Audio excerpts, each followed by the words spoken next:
Let me get this out of the way first. I wasn't a very big fan of the first Bad Company. The destructible environments were nice and all, but I still felt like the campaign was dull and the humor was forced.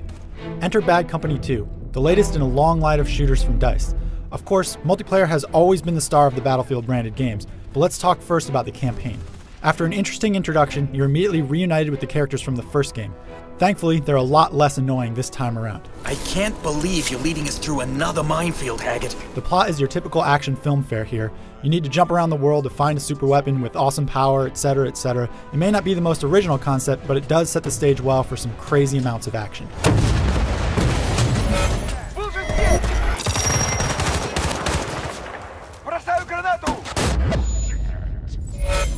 DICE seems to have taken a cue from Modern Warfare 2 and tried for a very large and cinematic scope. Unfortunately, they don't quite nail it. The result is a tone that's a little unfocused. It's typical here to go from normal shooting to a tank mission to a UAV mission to a defend mission to an on-rail segment, all in rapid succession. All these segments are still fun, it just hurts the cinematic feel that it seems they're trying to go for.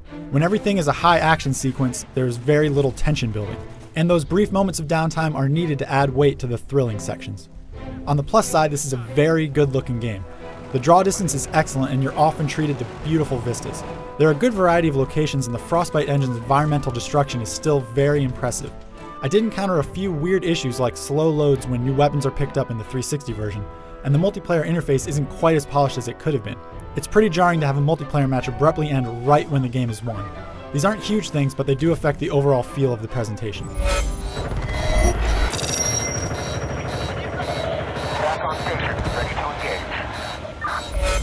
As far as shooters go, Bad Company 2 controls very well, no big surprise there. As I mentioned before, there's a lot of different types of missions available. Your character is apparently some kind of super Rambo soldier that can operate any vehicle and utilize any weapon. Particularly fun are the vehicle missions. Hopping in a helicopter with a lot of firepower never gets old. It's all good fun as long as you don't get worn out from the breakneck pace of everything. It should be noted that the game design is much more linear than its predecessor. This isn't necessarily a bad thing, it funnels you to the action and there are no moments where you feel like you're just wandering around in an empty field for no reason.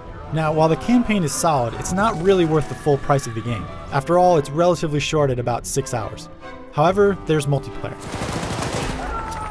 As in typical Battlefield fashion, this is what will have you coming back to the game again and again, and it's a legitimate contender to Modern Warfare 2's throne. The multiplayer game will be familiar to a lot of people out there. You pick from a number of classes that have their own custom kits and then work towards unlocking better equipment and perks. Perks are new in this game and work pretty much like they do in Call of Duty, adding special abilities and equipment to your character as you unlock them. Of course, since this is Battlefield, certain perks are also tailored for vehicles too, which is a nice touch. The modes include squad-based deathmatch, rush mode where you attack and defend, and conquest, which involves capturing points and pushing across a map. The game supports up to 24 players and there's a nice variety in maps, which means you can have anything from a small squad-based deathmatch game all the way up to a giant epic battle, depending on what you're in the mood for. The thing that makes this game stand out is its reliance on team strategy. Squads are essential to the experience and you'll have to work together quite a bit. Since you can use your squad as a spawn point, you can instantly join the fight, eliminating the annoying downtime of running across a map to get into the action. The maps are very fun and the fact that they're destructible offers a whole new dimension to the game. Cover can be completely destroyed and the map changes dramatically as you progress through a match. This is a fun change from the norm and it puts this game in a league of its own.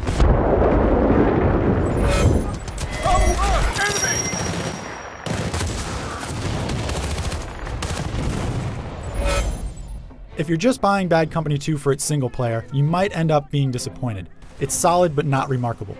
However, if you're also interested in team-based multiplayer, you'll probably have a blast here. Some presentation issues aside, Bad Company 2 is a much better game than its predecessor and a worthy online shooter. For the full written review, including more detailed info on the multiplayer modes, head over to IGN.com.